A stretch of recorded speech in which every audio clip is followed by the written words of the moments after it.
Hello legends, कैसे हो आप सभी का स्वागत है हिंदी चैप्टर के फ्रेंड एपिसोड में। आज का एपिसोड हम क्लास 10 हिंदी कृतिका के पार्ट नंबर 2 जॉर्ज पंचम की नाक को एक्सप्लेन करेंगे विद नोट्स। इसके लेखक का नाम है कमलेश्वर। ये पार्ट हमारे लेखक ने एक बात समझाने के लिए लिखा कि हमारे देश में दो तरह के लोग होते, एक जो कि देश के लिए मर बैठने को तैयार थे और दूसरे जो कि गुलामी की बेड़ियों में इतने कैद हो चुके कि वो चमचागिरी करते करते इज्जत भी खो देते, भले खुद की हो या फिर देश की वो खो देते। मैं ऐसा क्यों बोल रहा हूँ वो आप चैप्टर के एंड में समझ आएंगे। So now let's begin. ये कहानी उस समय की जब इंग्लैंड की महारानी यानी कि एलिजाबेथ द्वितीय में हिंदुस्तान, पाकिस्तान और नेपाल के दौरे पर यहाँ पर आ रही थी। सब जगह पर हो रहा था कि अरे वाह रानी आ रही, रानी आ रही। तो फिर हर रोज अखबार में खबरें छाप रहे थे। जो खबर लंदन में छप रही थी वही दूसरे दिन इंडिया के अखबारों में आपको देखने को मिल जाएगी। मतलब गजब, इतनी कॉपी करने की आदत की, वहां से ही पूरा छाप के पूरा इधर लिख दिया। और तो कुछ नहीं, वो आपके अखबारों में उसकी जीवन पत्रिका यानी कि पूरी बायोग्राफी टाइप आप कह सकते हो उसकी, साथ ही उसके बेटे यानी कि फिलिप की जितने भी कारनामे कांड किए वो सब लिखे हुए थे। उसके बावर्ची, सेवक वगैरह वगैरह की भी जीवन पत्रिकाएं लगी थी। और तो कुछ नहीं, उसके कुत्ते तक की भी फोटो वहां पर छाप दी गई थी।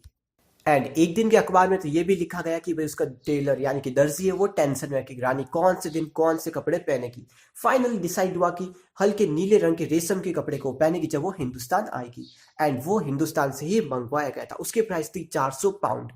एंड इंडिया की करेंसी के हिसाब से वो 5,000 रुपयों में पड़ा था। ये इंपॉर्टेंट है, क्वेश्चन में आ सकता है। बहुत ही तैयारियां हो रही थी। ऐसे कैसे तो जिसकी संग तो लंदन में बज रहा है और सुधाई नई दिल्ली में पढ़ रहा है। सब जगह तैयारियां हो रही थी। अपना लेखक तो कुछ इस तरीके से बोलता है। क्या लिखा है वो आप यहाँ पर पढ़ सकते हो। मैं लिखा है ना तो कुछ तो पढ़ो। इससे पता चलता है कि न्यू दिल्ली पहले तो कुछ कैसे भी पढ़ी हो किसको फर्क नहीं पड़ता, लेकिन जब कोई गेस्ट आता है तो फिर उसको साफ धो करके रख दिया गया, जैसे कि हमारे घरों में भी होता होगा। गेस्ट्स के सामने फॉर्मेलिटी करना, बाकी तो इनफॉर्मल रहते हैं अपन। इंपॉर्टेंट बात यह है कि दिल्ली की पूरी काया पलट कर दी, यानी कि पहले तो कैसी थी उसको पूरा चेंज कर दिया। उसकी जितनी भी बिल्डिंग्स है उन सबको धो दिया, साफ कर दिया गया, कलर वलर कर दिया गया था। जितने भी पार्क्स थे उन सबको सफाई करने के लिए बोल दिया गया था और साथ जितने रिजल्ट हैं उन सबको भी साफ कर दिया था। तैयारी करते करते सब कुछ हो गया, दिल्ली में सब कुछ साफ हो गया, लेकिन एक चीज की कमी थी, वो थी नाक की। एक लाइन लिखी हुई है, दिल्ली के पास सब कुछ था, सब हो रहा था, लेकिन एक चीज की कमी है, वो है नाक।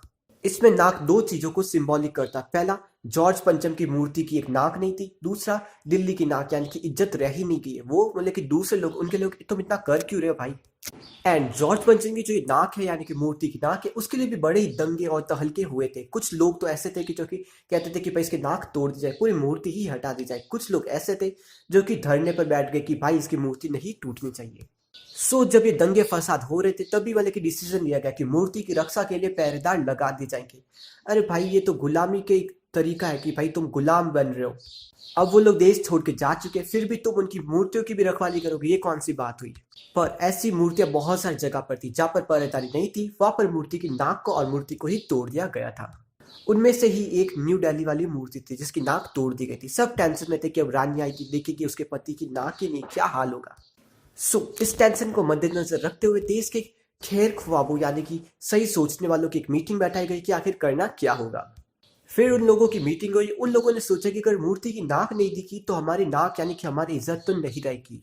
इसलिए उन लोगों ने कहा कि चलो एक मूर्तिकार को बुलाया जाए, वो इसको अच्छी तरह से समझ सकेगा। तो मूर्तिकार आ गया। मूर्तिकार बेचारा थोड़ा सा गरीब था, उसके पास पैसा नहीं, यानी कि वो हर कुछ करने को तैयार है पैसे के लिए। वो जब आया तब उसने देखा सब लोगों के चेहरे लटके हुए थे, सब उदास थे कि आखिर क्या होगा क्या होगा। इसलिए उसने पूछा कि भाई कुछ, मैं आ गया हूँ, कुछ तो बोलो। तो फाइनली उनमें से किसी ने एक कहा कि भाई जॉर्ज पंचम की नाक नहीं है, उससे लगा दो, तुम्हारा काम है। ऑर्डर मिलते ही मूर्तिकार ने कहा कि वाह इतनी सी बात, ये तो मैं कर लूंगा, इसलिए तो मैं मूर्तिकार हूँ। लेकिन उसने पूछा कि बस तुम्हें मुझे इतना सा बताना होगा कि कौन सा पत्थर यूज किया गया था।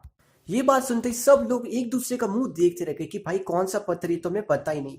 तभी वहां के सभापति ने कहा कि चलो एक कमेटी बैठाते, वो इनका काम होगा कि भाई ढूंढो कि कौन सा पत्थर यूज किया गया था। लेकिन हुआ क्या, एक दिन आया, एक दिन या फिर थोड़ी देर बाद में आया कोई बंदा यानी क्लर्क आया। उसने कहा कि सर सारी फाइलें से डाटा गायब हो चुका, हमें नहीं पता कौन सा पत्थर यूज किया गया था।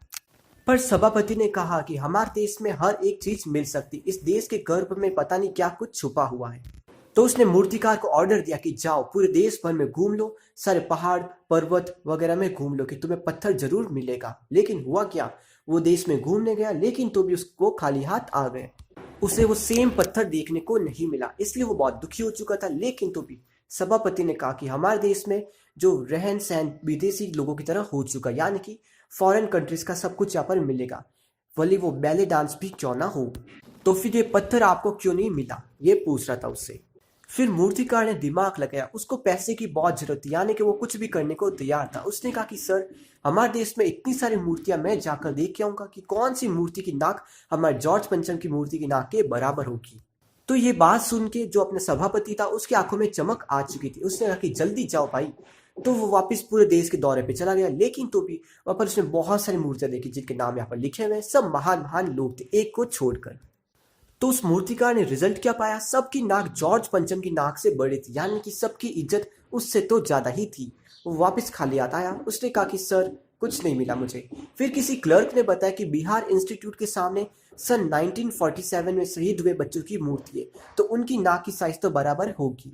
तो वो गया, लेकिन फिर से खालियात आ गया। बच्चों की नाक भी उससे बड़ी थी, यानी कि बच्चों की इज्जत उससे ज्यादा थी। अब मूर्तिकार और भी ज्यादा टेंस्ड हो चुका था। उसको सोच रहा था कि अब मैं क्या करूंगा, पैसे नहीं मिलेंगे तो क्या होगा। तो उसने कहा कि सर, यहाँ पर इतने सारे लोग बैठे, कोई एक जिंदा नाक का बलिदान मिल भी जाएगा तो कौन सी बड़ी बात हो जाएगी, हमारे देश की तो इज्जत रह जाएगी ना। देख रहे हो तुम लोग, ये मूर्तिकार पैसे के चलते मतलब कि अपनी इज्जत और अपनी जो इंसानियत थी उसको भी ये भूल चुका है। पहले तो अपने देश के महान लोगों की मूर्तियों को भी तोड़ने की बात कर दी, और अब जिंदा नाक देने की बात कर रहा है, वो भी एक विदेशी की मूर्ति के लिए।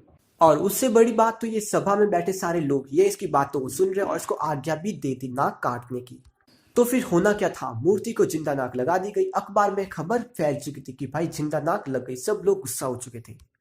जहां पर जॉर्ज पंचम की नाक थी, यानी कि उसकी मूर्ति थी, वहां पर जो वाटरफॉल था उसको साफ किया गया ताकि जो जिंदा नाक थी उससे बदबू नहीं आए।